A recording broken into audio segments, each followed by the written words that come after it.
Hello and welcome back to Josh Davidson Books. This is my author YouTube channel where I'm continuing my reread and author commentary on my very first novel, Werewolves Hide, as part of my preparation for working on its sequel, Book 2.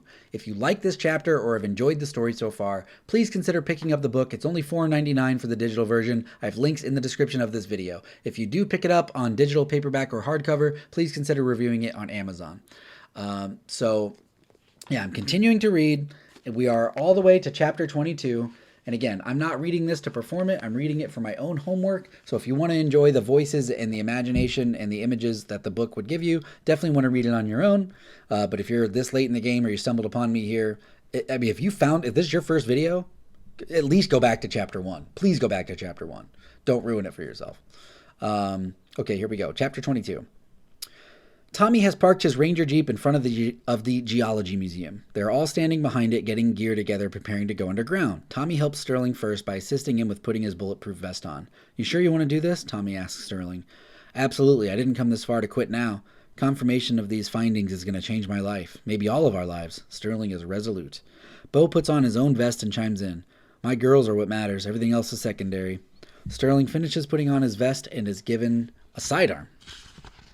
He holsters it and starts to walk out ahead. "I'm going to get some extra anorthosite in case we need it." He walks out into the dark with his flashlight. Bo walks immediately after him so that no one is alone. He adjusts his vest so that it fits comfortably and admires the sidearm he was given, checking it for ammo. Tommy wears wire mesh gloves because the razor fur could easily slice his hands. He carefully removes the white wolf hide one piece at a time and starts assembling it on Madison's body for her. He gives a warning. "It's going to squeeze you and feel weird, but don't be scared." Madison doesn't understand the need for a warning. Why would I be scared? Just before he puts the first arm on, she stops. She stops him. "Wait!" Tommy pauses at the last minute. "Have you ever worn this?" "Oh yeah, lots of times. It's cool." Tommy isn't worried at all. He continues to carefully slide the left arm of the white wolf hide onto Madison's body. She gasps at the muscle and skin inside the hide and She gasps as the muscle and skin inside the hide constrict and grow and move around her, almost as if it's alive. It shifts and molds itself until it fits perfectly on her arm. Tommy does the same thing with the right arm. Madison again has to catch her breath and shivers as the right arm molds and merges onto her own. "I don't understand. I thought this hide was like 100 years old. How is it moving like it's alive?" Madison needs to understand what's happening. Tommy tries to reassure her and share what knowledge he can. "Based on Grandpa Joe's journal, the best comparison is like a snake's head." Madison stares Tommy down like he needs to start making sense right now. "So with a snake, if you cut off its head, even though it's technically dead, the muscles still relax and contract in the ways they evolved to. So this muscle, these wolf parts, they seem to act similarly, but we don't quite understand it." Tommy leans down and puts on each leg. They quickly mold and form as the arms did. She has less of a response now, as she knows what to expect. Tommy grabs the torso and carefully places it on Madison's chest. The hide wraps around her and connects with itself. The edges of the hide bind tight as if they were never torn. As the chest piece is put on, she puts the wolf bone blade on her back. It is gripped and held by the razor fur, securely fashioned in place. Tommy holds the headdress above her head, preparing to put it over her face. "You won't be able to talk while you're in this." Madison carefully leans in while keeping the wolf hide back and softly gives Tommy one final kiss before putting it on. "Okay." Madison is ready. He places the headdress over her face and it wraps around her skull, enveloping her head and hair entirely. She mostly seems like a werewolf herself, but because this is an incomplete hide made under different circumstances, she has exposed weak spots. At her shoulders, where the arms meet the torso on her sides, there are gaps where the pieces wrap around her body. Inside and behind her legs, they are not covered. Tommy gives her a warning. "You're going to be able to move faster and jump farther in this. Also, watch where you're going. This razor fur can slice us in half without you realizing it." He finishes putting on his bulletproof vest before slamming the trunk closed and loading his shotgun. A few moments later, Madison and Tommy start walking to catch up to Bo and Sterling. They get to the river they had crossed previously, and Bo stands next to it. Sterling is a few yards ahead, close to the cave entrance. He appears to have a backpack full of anorthosite gathered and is ready to go in. "You ready?" Tommy asks Bo.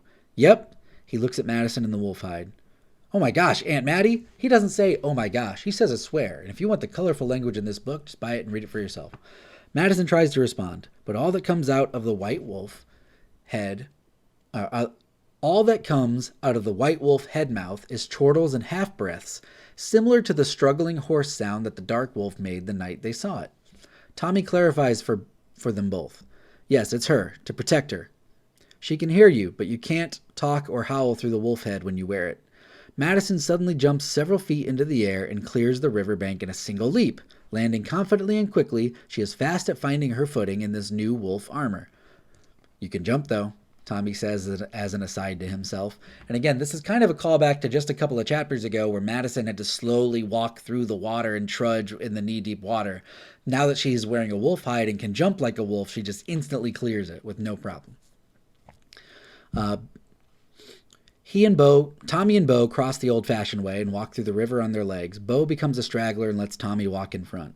You guys got to go first. I'm tapped out, but these Anno...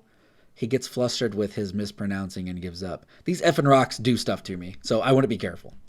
Good call, Tommy reassures Bo, then walks ahead.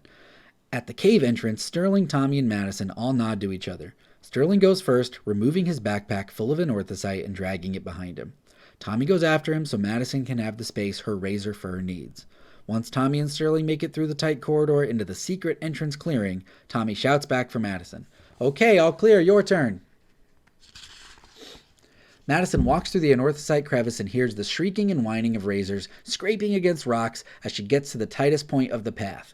Once she finally squeezes and bursts through, the whiny, oppressive scraping comes to an end. Sterling and Tommy both uncover their ears as their audio torture has ended. They bend down and wipe the dirt from the rectangle door while Madison keeps her distance. So again, finally getting to come back to the secret staircase in the cave that was teased a few chapters ago, but now the whole gang's here. Kind of the main four characters of Madison, Bo, Sterling, and Tommy. We're all here trying to stop to see whatever the sheriff is doing and save Lacey. Back outside, Bo is at the entrance of the cave. He takes one last look up at the volcano next to the mountain they are in and the moon that is floating above it. Taking in a deep breath of the cool nighttime air, Bo finally enters the anorthosite cave. As he goes through the entrance, that same old immense pleasure returns, and he can't help but put his hand on his abdomen. The anorthosite is so intense it forces him to transform, even though he had exhausted his change potential earlier in the night. His giggling and laughing can be heard echoing throughout the cave. Madison, Tommy, and Sterling look at each other, confused and slightly embarrassed. As Bo exits the tight clearing entrance, he emerges in his half-wolf form. He's still wearing a bulletproof vest, but likely won't need it while he's changed. Tommy kicks the fake rock, and the secret entrance opens. He leads the way as they walk down the stairs to enter the underground tunnel system known as the Sanctuary. There's also another consistent motif in the story where secrets being revealed and in the plot requires the characters to go down a level further. So when Madison is in the police station, she walks downstairs to get the police report. When Tommy reveals the white wolf hide to Madison, they walk downstairs and go into Tommy's basement. To get into the sanctuary, the secret werewolf tunnels that were built underneath Blue Ridge Park, you have to take the secret stairs underneath the mountain. So kind of a reoccurring motif there. Let's see, where are we?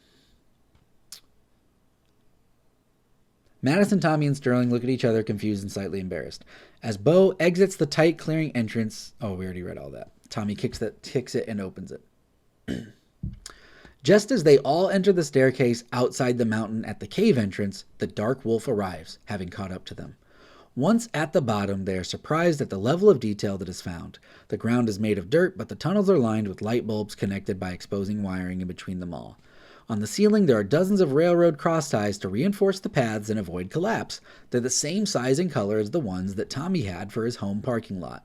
Next to the entrance is a crude map drawn on the back of a regular map of Blue Ridge Park. Looking at it on the front, it seems normal. On the back, however, it's labeled Sanctuary Legend. You can see the underground corresponding areas. Some include changing room, jumping room, eating room, etc. Bo takes the map from Tommy's hand and focuses on the medical room.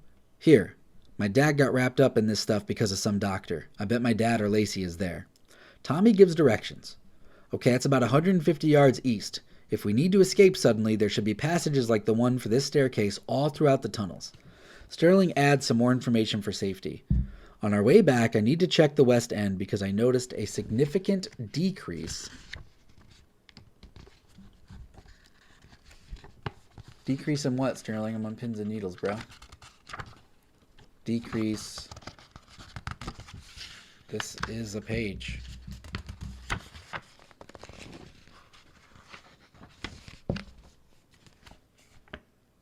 A decrease in density.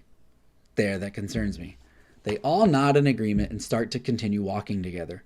Tommy keeps the map and puts it in his back pocket. They slowly make their way through the dim, dirty sanctuary tunnels. After turning right and walking for about 45 yards, they come across a room that's not on the map. The echoing laughter of a group of voices can be heard down the incline. They all look at each other. Tommy and Bo shake their heads, indicating not to keep going. The group decides to stick to the plan and move toward the medical room. So this was really challenging to write because I'm picturing in my head a certain layout and a certain geography and distance between rooms and tunnels, and I'm trying to, convey it without overdoing it to keep the story moving. At one point, I considered making a map for the story, but as this is my first book, I really wanted the story to stand on its own. So I challenged myself. I'm going to have to put the spatial distance and the geography in the story, and people are going to need to imagine this themselves. Maybe in the future I might make a map, but for now, I just really wanted the story to stand on its own, and your only resource for the story is the text. Further down the tunnel, they come to another incline area off the main path. Tommy checks the map in his pocket and quickly retraces their steps, confirming that this should be the medical room. They walk in as a team, with Tommy walking first, holding his shotgun. He slides his back along the dirt wall to minimize his visibility during his approach. As he finally gets to the edge, he looks around the corner and sees the backside of a tall man wearing a white metal jacket. Further examination of the area indicates this is a DIY surgery room. A rotted, dusty medical bench looks decades old, sitting against the dirt wall. There are a few extra lights to try to make the room brighter than in the tunnel connected to it. Tommy tilts to look around the man in the white lab coat and manages to see Chester, the short wolf, lying on a medical table. He's getting treatment for his cut-off arm. Below the table is a puddle of blood, way more than you would expect just from an arm injury, especially considering that it's sewn up by this point. Bo becomes the aggressor as his fear for Lacey's safety reaches a boiling point. He jumps around the corner ahead of Tommy and addresses the doctor. "Freeze!" Bo holds up his pistol. Chester looks around the man in the lab coat to see who is shouting at them. He's more annoyed than threatened. "You again?" The man in the lab coat turns around. He is confirmed to be the doctor who delivered Bo all those years ago. He's much older now, with scars all over his face and hands, along with the black eye patch over his right eye. The doctor speaks softly in a helpful tone. "May I help you? I'm with a patient." "Yeah, where the F is my girlfriend?" Bo points his gun at the doctor. The doctor ignores Bo's threatening actions and continues to speak calmly. "Ah, yes, the lovely young lady with child. She actually already went into labor." "I don't BS. Bo doesn't believe his daughter was born down here. "It's true. I'm happy to say that it was a very successful delivery."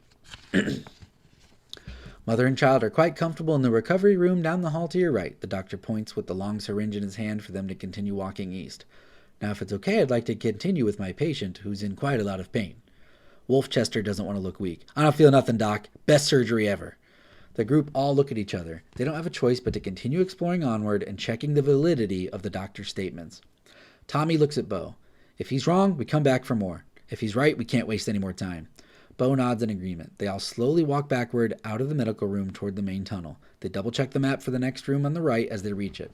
So yeah, this idea of the doctor coming back, I really like that character because there is an air of mystery about them. Seeing them in the flashback with just one scar, and now seeing them in present day with multiple scars and a missing eye, you can just imagine the torture and torment that he's gone through being a doctor for werewolves. While Bo and Tommy discuss directions together, Sterling looks to the left, where they have just come from. His eyes focus and his brows raise as he excessively taps Bo on the shoulder. "Yeah, just a sec, Sterling, we're figuring this out." Bo disregards the warning and keeps looking at the map. Tommy looks up from the map as Madison looks over as well. At the end of the tunnel, there stands Sheriff Theron and the Dark Wolf. "He's right, we need to run." Tommy pulls the map away from Bo and puts it back in his pocket. "Hey!" Bo shouts angrily. He then looks down the tunnel and finally sees what everyone else sees. "Hey!"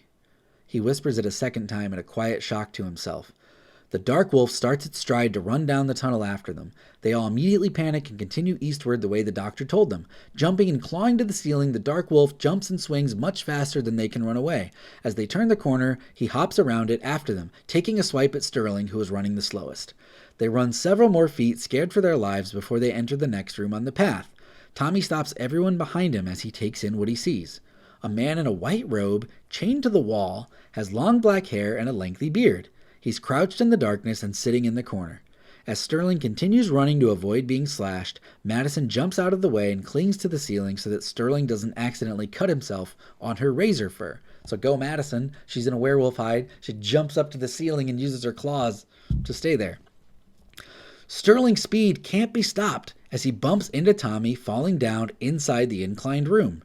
As he stumbles to the ground, his backpack full of anorthosite drops with him, spilling its contents onto the floor in front of the chained man. The white glow of the pile of anorthosite rocks shines brightly in the dark corner. The chained man has awoken from his exhaustion-induced semi-coma and slowly lifts his head to look at the glow. Sterling gathers his backpack and as much anorthosite as possible, but it's too late. He stands up and runs away from the crowd. I have to go west. I have to see what's happening in that part of the mountain. I'll meet you all topside. Sterling runs off with a new sense of urgency and regret for what he just did. Tommy is livid. Sterling, get back here! He looks back at the chained man, expecting to see him still lying on the ground. Instead, he is standing straight up, looking directly at all of them. Tommy whispers to himself in disappointment with Sterling. What did you do? So chapter 22, which is essentially, it's the gear up, it's the getting ready, and it's really kind of the first half of the 2-chapter conflict that takes place down in the tunnels, where we're adventuring, we find the doctor, we find Chester. It's, I'm really imagining kind of like a madhouse underneath Blue Ridge Park where the tunnels are so vast and so separated that different things can be going on unbeknownst to you. And so we've been introduced to this new mysterious character that wasn't in the story at all, chained down in the basement. And Tommy is surprised by this, which Tommy has not been surprised by a lot because he pretty much knows everything that's been going on. So the fact that something is going on in his park under his nose probably upsets him. So yeah, really exciting a chapter as far as I'm concerned. I really like seeing Madison in the white wolf hide getting ready to square off against the dark wolf, and the sheriff being there, and this new unknown threat and then Sterling being worried about the volcano. Like, it's all really coming together. So really excited to keep it going. If you liked this chapter and have enjoyed this book, please consider purchasing it. It's only $4.99 for the digital version. If you do buy it, go ahead and give it a review on Amazon. If you are wanting to follow my author journey long term, please subscribe to this YouTube channel, like and comment on the videos when they get released. If you do comment, please no spoilers or a healthy spoiler warning, and let's keep comments relegated to just the chapters that we are discussing here that has been read.